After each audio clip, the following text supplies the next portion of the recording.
Una po sa lahat, magandang araw po, no? Tanong ko lamang po sa inyo, kayo ba'y may trust issue sa mga tao sa panahon ngayon? Nahirapan ba kayo magtiwala sa isang tao? Opo. Ikaw? Oh, yes naman po. Actually, Mm. for my opinion, mahirap din talaga magtiwala sa isang tao lalo na especially kapag hindi natin kilala, or hindi malapit sa atin. And basically, we never know the attitude and behavior or what is the thinking of that person kung randomly talagang kakausap sa atin. So yes po, may trust issue din. Ikaw naman? Ano po, may trust issue po kasi ako gawa ng yung may mga kaibigan po ako na yun, kala ko po totoo pero nung pagmalayo na po ako, parang pinag-uusapan na po nila ako ng parang iba na po yung tingin nila sa akin. I see. Pero sa tingin nyo, paano ba malalaman kapag ang tao talaga ay mapagkakatiwalaan? Kailangan mo ba daw siyang makilala sa buwan o taon? Or nararamdaman mo na lamang itong tao na to ay okay siya? Well, sa akin, ang pagkakakilanlan mo sa isang tao ay hindi talaga nasusukat kung gaano mo siya katagal nakakasama, kung gaano mo siya katagal kakilala, ano po. Kasi may mga tao na saglit mo lang nakilala but meron nakikita mo na sa kanya na oh, this person is true and honest to me and we have a common things, nagiging transparent kayo from each other. And may mga tao din naman na kahit matagal mo nang kasama, and sometimes or most of the time nakaka-feel ka talaga na oh, this person is it has something. It's different from I felt something na she or he might not be true to me, or may mga incidences din naman na makikita mo talaga basically by your experience with that person kung katiwa-tiwala nga naman or not. Ikaw naman? Nakulit yung tanong. Paano mo malalaman kapag ang tao talaga ay mapagkakatiwalaan? Nararamdaman mo na lamang o kailangan mo siya makilala sa taon o buwan? Depende. Parang nararamdaman na lang po kasi po kapag comfortable ka na po sa isang tao, parang alam mo na po yung mga parang kahit hindi po mapapost siya masyadong kakilala ay parang alam mo na po yung mga gawain niya pong ganun para yung parang nakapagtiwala na po agad kayo kahit hindi pa po ganun nagano po yung communications niyo. I see. Sa tingin niyo po ba may kinalaman din ba ang social media kung bakit iba ang pananaw ng isang tao sa paligid? Oo naman. Napakalaki ng niyan, especially these days 2025. Social media napakalaki ng influence, napakalaki ng impact sa tao niyan. Na isa na dito naapektuhan yung pag-iisip and yung perspective ng taong tinitingnan mo. Kaya nga sa panahon ngayon marami talaga ang judgmentals, Nako. Totoo yun. Ikaw naman? Ano po, sa social media po gawa ng ano po, marami na rin naman po yung nagamit ng social media. So, kalat na po ito sa sa ating Oo. may sabi niya nga po, ngayong 2025 po, maano na yung social media. So, ano po, yung halimbawa po, nag-post po kayo, pag yung nakita niyo po na parang gusto niyo po na may pagkaibigan, kapag halimbawa nakita niyo po na parang down na po yung tao, pwede po na malapitan kaysa pupuntahan pa po sa personal. Kabado ka, no? Yun na yun. Okay. Sige, may iba naman ng konting tanong, no? Mabilis lang to. Sa tingin nyo ba, kaya, patas ba ang buhay o hindi patas? Yung question po kasi na yan, hindi ko siya masasabing patas at hindi kasi bawat tao dito sa mundo may sariling pananaw at kakayahang mag-isip. May mga tao na sa tingin nila na buhay nila ay unfair, unlike others.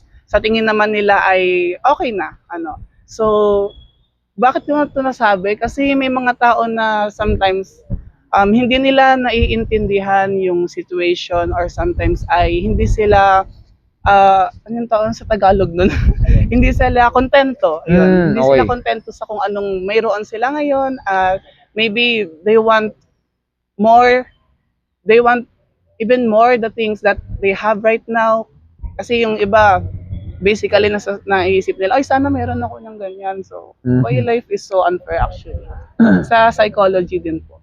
I see, ikaw Sa naman. akin po, ano po, parang patas lang naman po kasi gawa ng hindi po importante kung mayaman ka o mahirap. Ang importante po, ginagawa mo po ng tama, tinitik mo po yung mga challenges sa buhay nyo para mag-improve po or para matagumpayan yung gusto sa hinaharap. Okay, meron akong bibigyan na mabilis lamang na isang example. Okay, mag-alala, hindi kayo tinutukoy dito. Isang mabuti at isang masamang tao. Yung mabuti, si isang mabuti, okay siya, Mhm. kaya nga mabuti, pero lagi siyang sinasaktan ng mga tao, lagi siyang inaapi, at lagi siyang iniwan sa ere, at kahit mabuti yung tao, lagi na lang heartbroken. Tapos, yung masamang tao naman, masama na ugali, pero ang daming kaibigan, marami doon, nagkakajowa pa, kahit napaka-demonyo ng halimbawa ng ugali, example, pero kitang-kita, aba, mas gusto ata nila to, kaysa mga mabubuting tao. Na madalas ang ginagawa, inaapi nila ang mabubuting tao. Lagi silang kinakawawa. Si Bilaman, tanong ko lang sa inyo, napapansin niyo ba yan sa paligid, sa totoong buhay? Yes po, actually. Hmm. Hindi lang, kasi yung ganyang scenario, it happens many years ago ever since we live in this world. Anyway, Hmm. yung scenario po kasi na yan, actually, nangyayari until now, especially sa, hindi naman pinipili kung bata or matanda. For me, ang masasabi ko lang dun sa dalawang example niyo, sir, Hmm. doon sa mabuti, my belief for me okay lang din naman na hindi ka i-treat, I mean, na natatrato ka ng hindi maganda ng ibang tao. Pero hindi rin okay na hayaan mo na lang yung sarili mo na ganun-ganunin lang din. I'm not saying na you have to, revenge, you have a revenge, no? Mhm. No, I mean, if you are a good person, stick with it, no matter how hard the challenges that comes into your life. You have Mhm. to stay in a good side kasi ang tunay na saya ay hindi nakikita dito sa lupang tinatapakan natin. Okay, ikaw naman. Gabo yung sagot mo. Ano nga po yun? Sa tingin mo, ganito, sa tingin mo, napapansin mo ba sa totoong buhay yung ganung pangyayari? Ang mabuti lagi nang sinasaktan, kahit wala naman silang ginagawang mali. Opo. Ano po, napansin ko lang po, gawa ng pagmabuti po, kahit yung sakta na po sila, wala lang po sa kanila kasi ang gusto niya po mapasaya yung ibang tao. Kasi yung masama po yung ugali, parang ginagawa po nila yung ano, kaya po parang nagtatrust po yung ibang tao kahit mali na po yung ginagawa. Sa tingin mo, naawa ba kayo sa mga mabuting tao? Yes po, Yes lalo na po naman. kapag po yung kaibigan mo po ay napakabuti po talaga. Yung Mhm. halimbawa po, yung kaibigan ko pong isa, hindi po ako magaling sa math, pero nung Mhm. nakasama ko po siya, ano po, parang na-adapt ko po yung pagiging ano niya po. Yung Mhm. Influence, actually. Influence. Matter of fact. Kapag ka sumama ka talaga sa mabuting tao, may impluwensya ka talaga na gawin din yung mga Mhm. bagay na ginagawa niya, which is good, Oo. actually. And, yung transparency, then yung tiwala sa isa't isa. Very good. Pero sa tingin mo, karapat dapat ba silang mahalin, yung mga mabuting tao? Of course, ano lang talaga, may mga tao lang talaga na nang-aabuso ng kabaitan ng isa. Yung tipong alam niyo na yun na itong taon 'to ay mabait, may pakinabang, sometimes some of them, inaabuso lang at ayun, kaya humahantong din sa maling gawain. So for me, Mhm. they deserve more na kilalanin at mahalin at irespeto, no? Kagaya din ng iba. And for those people naman na nang-aabuso or sabihin natin ng mga bad guys, um, nasa ano na rin, hopefully ma-realize din nila na yung ginagawa nila ay mali. Kasi Mhm. if you do good things, good karma will come. Okay. para po sa akin, yung mabuting tao po, karapat-rapat po talagang mahalin. Pero yung masama pong galat, parang Oo. mas deserve po nila na mahalin para mas ma-realize po nila na mali po yung ginagawa nila, na hindi po tama na nang-aapi po ng iba kasi may emosyon din naman po lahat ng tao. Mhm. Okay, ganito. May iba umakit doon na tanong, mas madali po ito, pero sunod po ito, no? Tanong ko lamang sa inyo, kayo ba isang mabuting tao po? I can say, I am not perfect like everybody else. But I'm not saying na I'm a bad person. Ano po. Yes, I did make mistakes most of the times, but it doesn't define me that I am a bad person. As much as I know, gumagawa po ako ng mga bagay na dapat kong gawin. Ikabubuti ko, ikabubuti ng kapwa ko, ikabubuti ng lahat. So I can say I'm a good person, even I am not perfect and as good as one, you know. Ang Mhm. masasabi ko po, hindi po mabuting tao dahil may may mga yung parang situation po na parang napag-uusapan ko rin po yung ibang tao tungkol sa perspective ko po na sa taong yun. Pero hindi ko po na makakasakit po ako or what.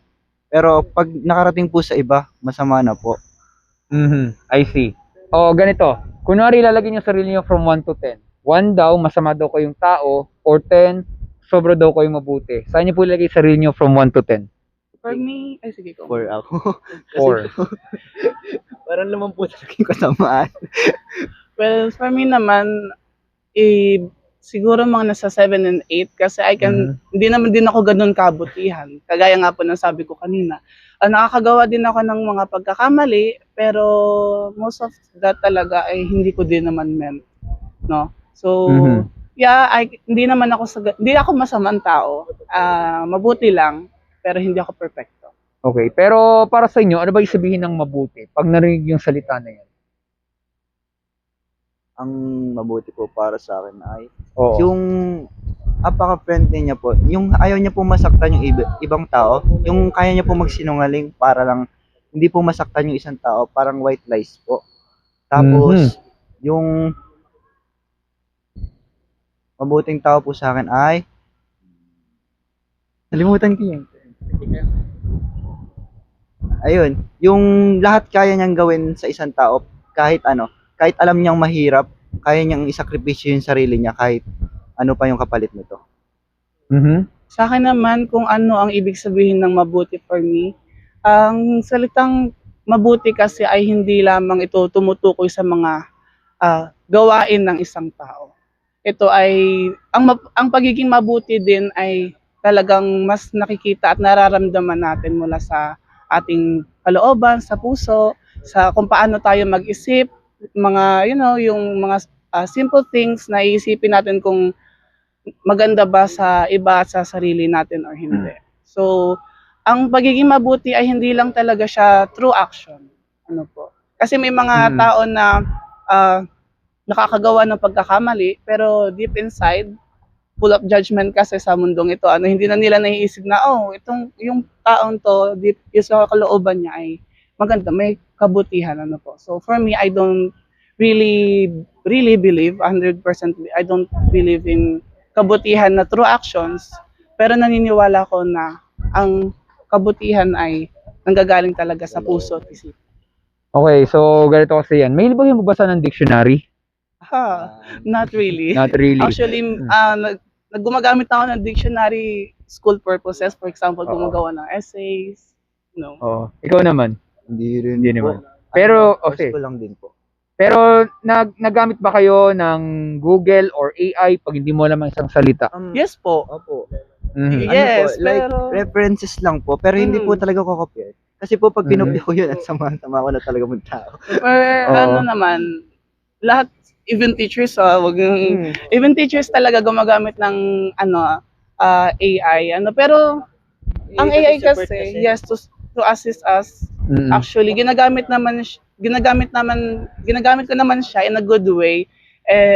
Malalaman mo din naman yun kasi kung magse-search ka ng isang bagay sa AI, tapos kokopyahin mo lang kung talagang kaya mong intindihin yung kinokopya mo, manonotice mo na ang broad nito.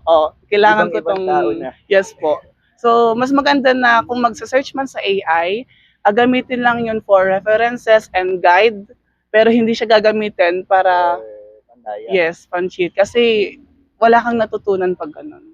Oo, kasi ganito lamang yan. Bigyan ko kayo ng konting trivia, no? Sabi sa dictionary po kasi, para daw masabi na good o mabuti, yan po ay may kinalaman daw sa ugali ng isang tao, sa Mhm. kanyang sarili. Dapat daw wala siyang ginagawang masama, wala siyang ginagawang krimen, wala siyang ginagawang kahit anong kasalanan, at wala daw siyang sinasaktan na tao kahit sanggol para sabing mabuting tao. Ngayon, tingnan natin ito mabibilis sa tanong. kung tama ang sinasabi ng dictionary. Kagaya nito, kayo po ba ay nakapagsinungaling po sa tanan ng buhay niyo po? Yes po. Yun nga, lahat po tayo guilty kasi yun po Guilty matututo tayo. ng isang bata ang magsinungaling. Kasama na yung sinasabi mong white lies kasi totoo, lahat ata tayo dito naranasan natin makompromisa na. Kaya ang totoo, lahat tayo dito ay guilty. Pero ito po, kayo ba'y nakapagnakaw ng kahit anong gamit sa tanan ng buhay niyo po? Mapalapis, ballpen, barya, may napo sa kalsada, di mo na lang binalik, or nungopya ka daw o nagpakopya ka sa kahit anong subject sa tanan ng buhay niyo po. Siyempre. Guilty ako dyan, especially nung bata ako, pagka ayaw ko bigyan ng piso ng nanay ko, nakupit ako sa wallet niya. And pagpapakopya, opo, sometimes nagpapakopya ako kapag talagang hindi nyo na alam, yung mahirap nang i-explain, wala na kaming time, o sige, kopyahin mo na lang go. Ikaw, Ako po, nangungupit lang naman po ako ng pera kapag yung kailangan ko po ng pamasahe, right? Yung pag may groupings po. Tapos yung kapag yung ano po, yung mga kopya po. Ako po yung nangungupya, hindi po pinapapakopya. pero syempre, halimbawa, kunwari, nandyan na yung police station sa hindi kalayuan. Sa totoong buhay, ubus po tayong lahat. Kasi doon pa lamang, may trust issue ng mga tao sa atin sa maliit na bagay. Ano pa kaya o sa malaking halaga? And I don't think so. I think na lahat ata, 99% ata, naranasan na natin yan. Kaya yung iba, tahimik na lamang kasi wala tayong magagawa eh. Lahat naranasan na natin yan. Yun nga lang totoo, lahat tayo dito ay guilty. Mhm. Pero ito po, kayo ba yung nakaranas na magalit sa isang tao? Oo naman, lahat naman Mm. tayo actually. Kasi, No, ano natin yun emotions natin yun kapag isang hindi natin nagustuhan Oo. yung ginawa ng isang tao, no? So, basically, yes, everybody and everyone felt that. Ako din po. Mm. For example po, nung naglalaro po ako ng volleyball, may isang Yun. isang bata po nagsabi sa akin, ayusin ko daw po yung paglalaro. Pero nung inayos ko po yung paglalaro, parang nakita ko po, siya pala po yung mali. Siya pala po yung kaya pala po sinasabihan ako kasi di niya na po alam yung gagawin niya. And then na-realize ko po, kahit pinagsasabihan ako, need ko rin pala po pagsabihan yung iba na dahil may ginagawa rin pala po silang mali, hindi lang naman po nila nakikita. Oh, lumalala ba ang inyong stress pag kayo nagagalit o lalong hindi naman po? Depende po. Kasi pag ako nagagalit, naglalabas talaga ako ng emotion in a good way. Paano in a good way? Galit nga. So anyway, naglalabas lang ako siya ng emotion na hindi ako makakapanakit ng ibang tao. So, nakakabawas siya ng stress kasi nilalabas ko kung ano yung nararamdaman ko. Not unless kikimkimin ko to. So, mas maganda po na ilabas kaysa itago lang sa loob. Sa Ako looban. po, Mhm. yung pag nagagalit po nakakadagdag po ng stress. Para sa akin po, hindi po na yung stress sa akin kasi pinipili ko po mag-isa. Parang pipili lang po ako ng lugar na pupuntahan or mga libangan po na magpapahupa po ng galit ko. Then saka ko po iintindihan ko ano yung mali ko, kung ano po yung kinagalit sa akin ng tao. I see. Pero ito po kasi halimbawa, kunwari, sinasaktan kay kunwari isang tao. Siyempre, kaloko naman sabihin hindi ka nasasaktan, pero sa loob ng puso mo, parang gusto mo nang manuntok o manampal ng tao, pero sa isip lamang, hindi mo talaga siya gagawin.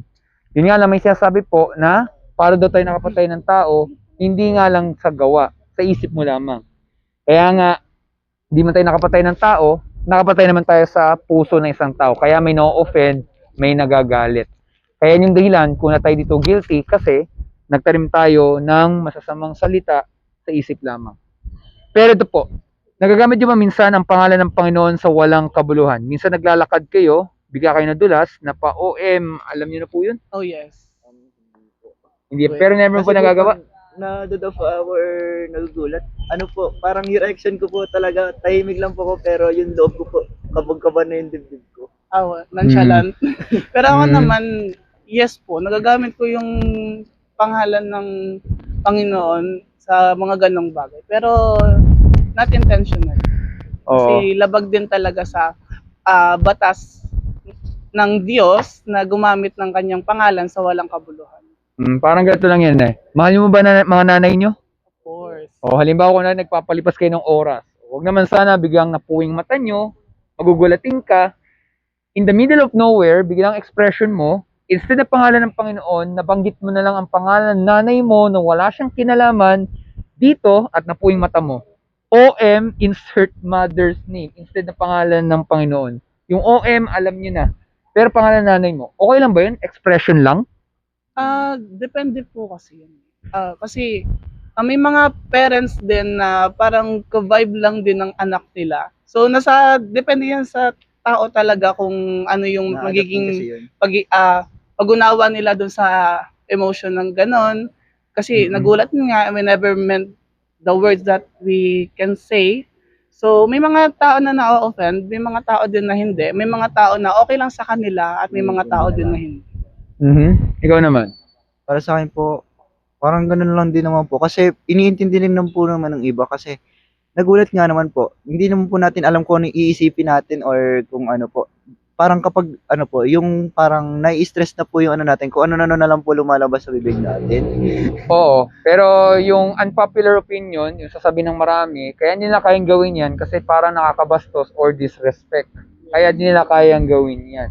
Ang punto lamang po kasi, kaya hindi din basta-basta nagagawa yan, mostly siguro, kasi talaga nakakabastos naman yun. Pangalan ng kahit sinong tao ata mo, open, wala namang kinalaman. Kaya hindi natin kaya gawin yan likely kasi mahal natin yung mga loved ones natin. Meron tayong respect.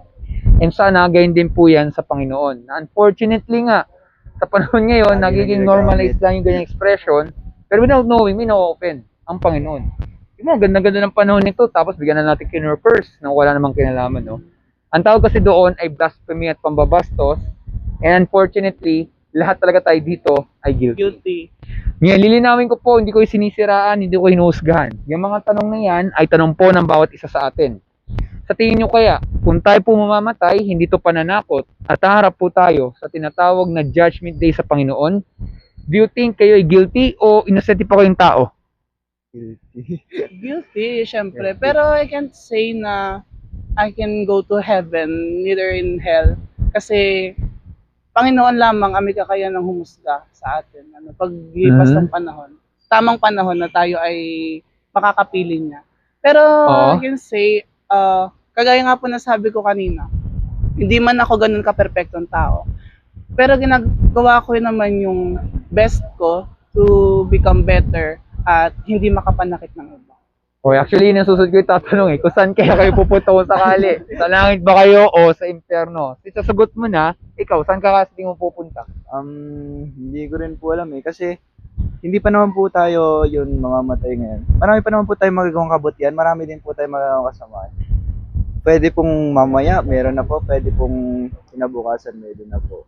Okay, parang ganito lang kasi yan, no? Kunwari may isang kriminal, sabihin natin nagnako siya ng pera sa bangko. Nahuli siya ng pulis at po sabihin niya sa judge. Judge po, nagkasala po ako sa pagnanakaw, pero hindi ko po sure kung saan talaga ako pupunta. Abay, magagalit ang judge, mangangatwiran pa, kaya ka din na sa korte kasi may ebidensya. At di mo pwede sabihin hindi mo alam at kayo nang bahala judge kung anong hatol nyo. Kasi ang titingnan ng judge ay yung ginawa nating mga krimen o kasalanan. So yung kriminal, kailan niyang pagbayaran, kailan talaga siyang itapon sa kulungan. Tama po ba? Kung kasi in that case, meron talaga tayong sinusunod na batas bilang tao. At iba din yung batas na ating masusunod. Ibang hatol naman ng ating matitikman pag tayo ay namayapan na at ibang hatol naman dito sa lupa. Well, that case po kasi, kung nagkamali ka dito sa lupa, Oo. kaya nga nagkaroon tayo ng batas para maituwid natin yung mga bagay na mali. In that case, kung tayo ay mahahatulan sa isang kasalanan na may buong evidence o pruweba, well, wala tayong magagawa doon kundi syempre, pag harapin natin talaga yung bagay na nagawa nating mali. Kasi ang pagkakamali ay hindi naman talaga dapat tinatalikuran. Oh, ikaw, sa tingin mo tama na kailang pagbayaran ng kriminal na kanya managawa? Opo, nararapat po dapat. Dahil kahit umamin po siya na siya yung noon, nagkatwiran pa rin po siya. And kung may kasalanan ka po, hindi pong pagbayaran niya para mas matuto po tayo para hindi na po natin ulitin yun para sa susunod wala na po tayong maanong mga bagay na mali. Dapat dapat yung naisabuhay na po natin yung mga natutunan natin kung sakaling makulong po. Ngayon, kaya ko po sinabi po kasi yan, dahil yung idea na yan, ay ganyan din po ang sinasabi ng Bible. Nasabi sa Biblia, Ang mga tao nagsinungaling, nagnakaw ng tanim ng galit, hindi nirespeto ang magulang, at iba po mga nagawang kasalanan, magano mabigat, ay walang marating sa langit, hindi makikita ang karya ng Diyos kung hindi itatapon po sa nagabagang apoy o impyerno. Simple lamang tanong lang sa inyo, sa tingin nyo kayo ba'y nag-alala na maaaring kayo pong dalawa ay sa hell mapupunta, pero hindi lang kayong dalawa, lahat po tayo kasi may nagawa po taga tayong kasalanan sa harap ng Panginoon. Kayo ba ay nag-aalala po ba dito? Ako hindi. Kasi Hmm. sabi din nung nagtuturo sa amin sa simbahan, sa servant din kasi ano po. Sa moral value din kasi yan at sa paniniwala. Ayon sa nagturo sa amin, hindi kami dapat mag-alala na kami ay mapupunta sa impyerno o kung kami man ipapala rin sa langit. Ano po. Pagkus ay dito pa lamang sa lupa ay gumawa na kami ng mga bagay na kabutihan na alam namin na tama. Ano po. At sa ganyang case kasi, sinabi din ng ating Panginoon na wag kang magambala o mangamba na ikaw ay itatapon sa impyerno. Bakit? Kasi ang Panginoon, ang siya lamang may kakayanan upang humusga sa ating mga pagkakamali. At kaya nga po, nagkaroon tayo ng tagapagligtas, Jesus Christ. Siya yung hinatulan para sa ating pagkakamali. At sa panahon naman natin ngayon, kung tayo ay nagkakamali, naniniwala din naman ako na tayo ay mapapatawad ng Panginoon. Pero hindi naman sa dahil na kaya tayong patawarin, ay gagawa tayo ng gagawa ng mga hindi ka dapat nagawain. Mhm. Ikaw, nag-aalala ka ba doon sa sinasabi ng Bible? Hindi rin po. Kasi may nagsabi rin po sa akin na nagsimba rin po, naman po ako.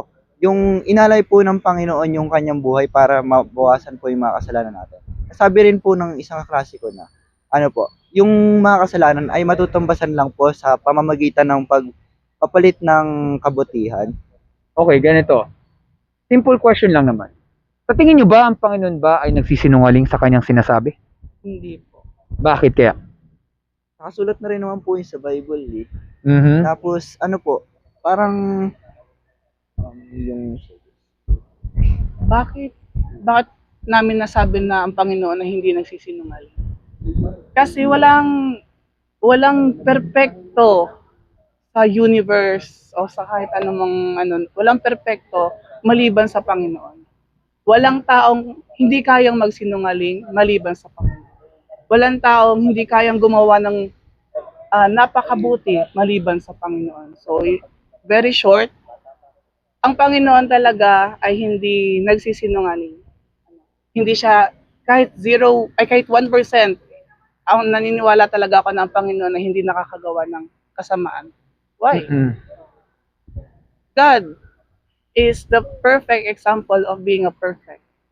And us as a human, we're just perfect for being an imperfection. Well, tama naman po yun kasi kapag ang Panginoon po ay nagsisinungaling, wala na po tayong pagbabasihan na. Wala nang role model, wala nang kaayusan, wala nang peace. Kasi lahat ng perfection ay nakatuon talaga sa karakter ng Panginoon. Ibig sabihin, ang unang Panginoon, hindi siya ang author ng kasalanan, kundi tayo. Pangalawa, hindi siya nang tutukso ng tao para gumawa ng kasalanan, kundi tayo lang din. And pangatlo, hindi siya ang author ng confusion. Ibig sabihin, lahat ng sinasabi niya ay totoo. Ibig sabihin lang po ay ganito, whether we like it or not, dapat tayo mag-alala ano mangyari kasi po buhay ang pinag-uusapan talaga natin. O biglaan lang po itong interview na to, pero don't get me wrong po, na ito naman po ay bilang pagmamalasakit po kasi po buhay ang pinag-uusapan natin. E tanong ko lamang, kayo ba ay natatakot sa kamatayan? Hindi po. Bakit? Naka na po yun sa Diyos. Parang nakatadhana na po sa atin. Kung sabi nga po ng iba, kapag masyado ka po mabait, kukunin ka agad ng Diyos. Kasi, parang ang kamatayan po ay nakaano po sa atin. Hindi naman po natin inaasahan kung ma-aksidente po tayo or what. Pero kung mamatay man po tayo nandun naman po ang Diyos. Nakaalalay lang po sa atin yan. Parang kung saan man po tayo dalhin, tanggap lang po natin. Ikaw naman. Ano nga po yung question ulit? Um, Wala, namaya ka na. Wait lang. So, ang punto lamang po ay ganito. Ang tanong ko po kanina ay sa tingin nyo, um, yun nga, sa tingin nyo ba ang Panginoon ba ay hindi nagsisinungaling? So, ongoing question po nito. Kung makikita lang po natin, ay, o kung kayo ba Natatakot kami sa natatamatayan? kamatayan. Actually, ako naman, hindi din. Kasi, kahit na, you never know kasi kung kailan tayo kukunin ng Panginoon. Bakit ka, Panginoon lang ang may kakayahan kumuha ng ating buhay. Kahit sabihin natin na may tao man na magtatangka sa atin, well, for me, kahit ganun talaga hindi. I trust in God. Siya nang bahala sa kaluluwa ko. Sakali man ako ay kukunin na ng panahon. Ano po. And for me, I'm just enjoying my life kasi very short lang to eh. Very short Oo. lang. So hindi naman talaga dapat katakutan ang kamatayan kasi kamatayan is not the end. Kamatayan is the real beginning of our journey Okay. para sa Hmm. totoong buhay kasama ang Panginoon. Okay, so kasi ganito po yan, no? Kung makikita kasi po natin sa Bible po kasi, kaya po paano hindi siya magsisinungaling? Kasi yung mga sinasabi niya ay pawang katotohanan. Whether to ay good news o mabuting balita at ang bad news ay yung tinatawag nga na hell na judgment day. Kasi nilikha ng Panginoon ng impyerno din po para po ay may pakita ang hustisya or justice na hindi niya pinalalampas ang mga gumagawa ng kasalanan. Pangalawa po, meron din pong sinasabi sa Bible na ganito. Ang sinasabi po ay ganito. Yung kunwari isang tao, binabanggit niya ganito. Panginoon, Panginoon, lagi kong sinasambit ang pangalan mo. Ginagamit ko ang pangalan nyo para mapawala ang mga masasamang espiritu sa isang tao, yung mga ganon. Pero lagi kong isinasabuhay ang pangalan mo. Then sasabihin ng Diyos ay, lumayo ka kasi hindi kita kilala. Familiar ka ba doon sa verse na yun? Opo, pero hindi ko na talaga matandaan kung anong verse yun. Actually, narinig ko na rin siya at nabasa eventually. TV. Okay. Nabasa ko na po siya. Hindi ko lang matandaan kung ano yung verse na yun. Kasi, doon naman sa verse na yun kasi, kagaya nga ng sabi din ng Panginoon, wag mong babanggitin ang pangalan ng Diyos nang wala sa kabuluhan. Well, maybe, may mga tao kasi na ganun eh. Ginagamit natin yung pangalan ng Diyos to cover up kung ano talaga tayo. Kasi hindi naman porket sasabihin mo yung pangalan ng Panginoon, masasalba ka na nun eh, makakapagpaalis ka na ng masamang spirits or evil things. Hindi talaga, it's not about it's not about the name of God na sasabihin natin. Hindi siya doon. Kung talagang tanggap natin ang Panginoon, kung talagang isinasa buhay natin ng Panginoon, isinasa puso natin ng Panginoon, dito yun galing, hindi sa dito.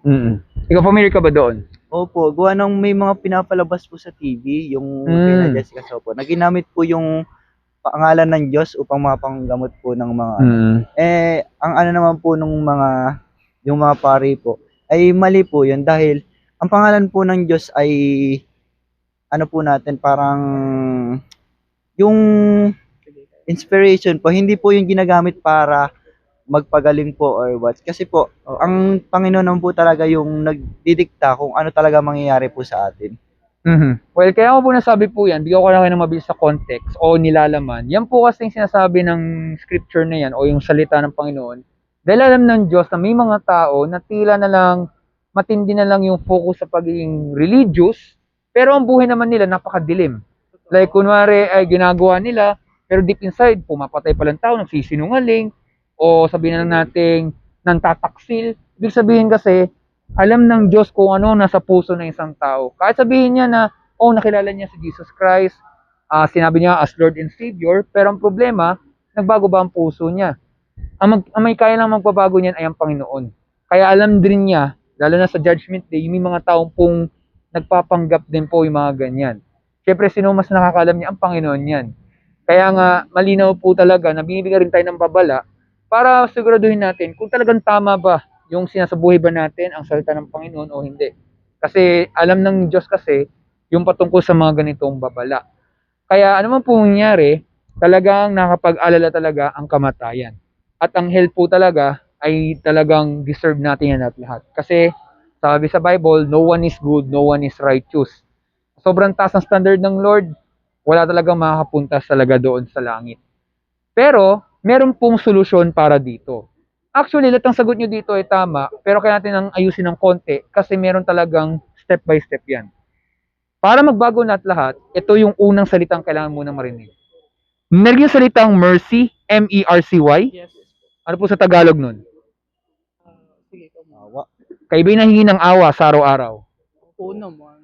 Oo. Napaka, ano na sa amin yan, lalo na sa family ko.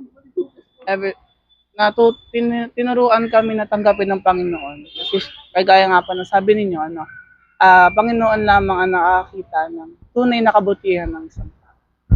So Mhm. for me, nasa stage man kami ng hirap o ginhawa, humihingi pa rin kami at tumatanaw sa Panginoon ng awa. Ano Mhm. po, kasi dito sa lupa, hindi naman porket good ang status mo, hindi ka na dapat kaawaan. Tama. Well, maybe sa tao, papaningin ng tao ay hindi ka dapat kaawaan. But if you are doing very wrong na, no? Sa mata ng Panginoon, tayo ay kaawa-awa. Tayo ay makasalanan. Ikaw naman. Ulitin tanong. Ano ba mo Ikaw ba'y na, sumasagot? ikaw ba'y na, ikaw ba'y nahingi ng awa sa araw-araw? Opo, lalo na po pag nagdadasal po. Kasi ang bawat araw naman po ng buhay natin, awa lang po yun ng Diyos kung bakit po tayo nandito. Kung wala pong Diyos, siguro po ngayon or kahapon patay na po tayo. Di po natin alam. Tama naman. Nasa awa po ng Panginoon, pinapanatili po ng Panginoon na nandito po tayo sa lupa. Oo, kasi kaya po tayo kailangang humingi ng mercy o awa kasi hindi po yan kahinaan, kundi nagpapakumbaba tayo sa harap ng Panginoon. Ang Panginoon po kasi hindi siya madamot sa paghihingi o pagbibigay ng mercy. Binibigay niya talaga yan ng freely o freedom sa mga taong hihingi sa Kanya. Kasi tama sabi mo, pag walang mercy, patay tayo talagang lahat. Kaya nagbigay pa rin siya ng solusyon kahit galit siya sa kasalanan at makasalanan tulad natin. Dalawa kasi ang karakter ng Panginoon. Isang puot at isang mahabagin. Ibig sabihin, ibibigay niya yung mercy sa mga taong hihingi sa Kanya. At pag nangyari yon, dito na po magbabago ang takbo ng mga kaso, and I think nasagot niyo na po ito. Ano ba ang ginawa ng Panginoon sa ating lahat upang hindi tayo itapon sa impyerno at tayo ay makalis po sa Judgment Day? Ano ba ang ginawa ng Panginoon sa ating lahat-lahat? Yung nagsakripisyo po si Christ, yung pinako po siya sa cross. Kasi po, sinabi po doon na yung kanyang dugo po ay alay niya po para mawala po yung mga kasalanan na ginawa po ng mga tao. Ikaw, naniniwala ka doon? Oo naman, syempre. Kasi, ayun, chance na po yun eh. Ever since na lumapag si Jesus Christ dito sa lupa, that is the beginning na ang kasalanan ng tao ay may hangganan.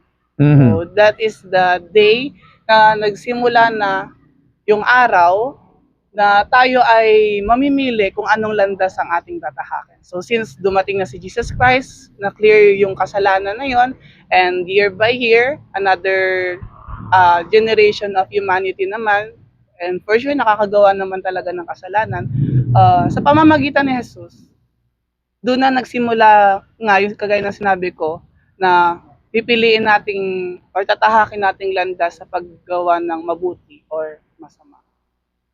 So, yun nga po yun. Kasi kung saan tayo po natin makasalanan, di lang sa Pilipinas, pati sa buong mundo. Tama po ba? Yes po. Ba tama? Pero yun nga, ang ginawa po talaga ng Panginoon Kristo, nung siya'y naging nagkatawang tao, binuwis niya po yung kanyang buhay, hindi lang sa inyong dalawa, sa ating lahat-lahat. Nagmamalasakit siya. Gusto niyang tumulong at gusto niya ipakita yung pag-ibig sa mga tao. Pero nung ginawa sa kanya, nung siya naging tao, siya ay tinorture, siya ay pinahirapan, siya ay iniwan sa ere, so hindi to hugot, yun yung reality, at siya ay pinatay at ipinako sa krus ng Kalbaryo. Naalala niyo ba yung kaninang tanong ko, yung mabuti at masama? Napansin niyo mabuti, iniiwan, sinasaktan. Ganun po nangyari kay Jesus. Wala anong ginawa sa kanya? Walang krimeng ginawa. Pinatay lang siya dahil nagbabahagi lang ng katotohanan. Galit na galit ang mga tao kasi doon. Kaya yan yung dahilan kung bakit siya ay namatay, pinako sa krus, at namatay siya sa krus ng Kalbaryo. Pero siya rin ay Diyos, na kung saan nabuhay siya sa pangatlong araw bilang hudyat na matagal na pong natalong kasamaan, matagal na po talong kasalanan, at meron pong buhay na walang hanggan. Ibig sabihin, nabayaran na po ang ating yung kanyang buhay po sa pamagitan po ng kanyang dugo at ang kanyang katawan. Kaya nga sabi sa Bible po, ang kabayaran po sa tinagawang kasalanan ay kamatayan. Pero ang buhay na walang hanggan o regalo nito ay galing sa Panginoong Hesukristo. So ibig sabihin dapat sa totoong buhay, patay na talaga tayo. Pero don't get me wrong, buhay po kayo, huwag kayong mag-alala. Kasi sa biyaya ng Lord, binibigyan pa tayo ng limitasyong mamuhay dito para makilala natin siya. Itong nangyayaring interview na to, hindi to aksidente. Maaaring may dahilan kung bakit tayo dito nag-uusap. So ang punto lamang po, ang kaligtasan po ay wala sa ating mabuting gawa kung hindi nasa regalo o biyaya ng Diyos. At may dalawang bagay po para makamit siyang kaligtasan. Una, narinig yung salitang repentance. Opo. Ano ba sa Tagalog nun? Puro sa Bisaya kaya ko. Hindi kasi ako Tagalog. Ay, ganun ba? Hindi ko alam ang Bisaya, hindi po Bisaya. And ikaw, may any idea ka? Pero narinig ko na po siya. Pero hindi mo sure sa Pilipino. Opo. Okay, sa Tagalog po nito, Pilipino, ito po ay pagsisisi sa kasalanan. Halimbawa, parang sa sakit, di ba gusto nyo laging gumaling? Sino ba namang hindi? Sa tingin nyo, pag kayo nagkasakit, mapunta kaya kayo dito sa lugar na to? Siyempre hindi, kasi hindi nyo ma-appreciate itong napakagandang weather na to. So pag tayo nagkasakit, gusto mong gumaling. Ngayon ang Panginoon, nagbigay siya ng regalo na kung saan pag tayo may nagawang kasalanan, pwede tayong lumayo sa kasalanan, babaguhin ating kaisipan at pagsisihan natin para hindi tayo gumagawa ng kasalanan. At ang pangalawa po ay ang pananampalataya or faith kay Jesus Christ as Lord and Savior. Repentance and faith. Pag nagawa ito yung dalawang bagay na yan, ay tsak, pwede tayo patawarin ng Panginoon. Bibigyan tayo ng bagong puso at isipan, at tigit sa lahat po, anuman ang pagsubok na pinagdadaan natin, meron pong pag-asa. Hindi sa mundo na to, kundi sa Kanya lamang, at dahil doon, meron pong buhay na walang hanggan. So maraming salamat po dito. Bago po umalis, meron lang mabisa tanong lamang. Sa tingin nyo kaya, nagsasabi kaya ako ng totoo sa tingin pag-usapan po? Oo naman. Kasi, Naka-base na rin naman po kayo dun sa Bible at saka sa dictionary po. saka hindi lang po doon, yung mga sinabi nyo din kasi, ay, bago nyo pa sabihin sa amin ngayon, ay karamihan doon ay nalaman na namin. Kasi, noon pa lamang ay may nagtuturo na ng mga salita ng Diyos. So, I'm just saying na, kung hindi totoo yung sinasabi mo, edi maninibago kami sa kung ano yun, ano po. Kasi iisa lang din naman ang salita ng Diyos. Ayun. Kung hindi totoo yung sinasabi mo, news sa pandinig namin, maninibago kami. But since yung usapan naman natin or interview na to ay very, Parang normal na. common na. So that means you're telling the truth and you're being a truth to us and so doing. Pero sa tingin nyo, pag-iisipan nyo po ba ang ating napag-usapan po? Oo naman. Siguro hanggang pag-uwi ko pa siguro. Meron ba yung Bible sa inyong mga bahay? Yes po. Meron. Yes. Nagbabasa ba kayo araw-araw? Hindi daily, pero weekly. Okay. Kasi ang family ko ay religious and ang ano lang namin everyday is magdasal at meron kaming nobena araw-araw. Then, ang pagbabasa namin ng Bible ay weekly po. I see. Parang ganito lang yan. Pag kayo nagugutom, anong gagawin nyo? Gahanap ng pagkain. Maghanap ng pagkain, araw-araw. Di man ito po pwedeng weekly lang po ito, no? Kasi kaya natin yung pagkain para hindi tayo magkasakit at yung magiging lakas natin.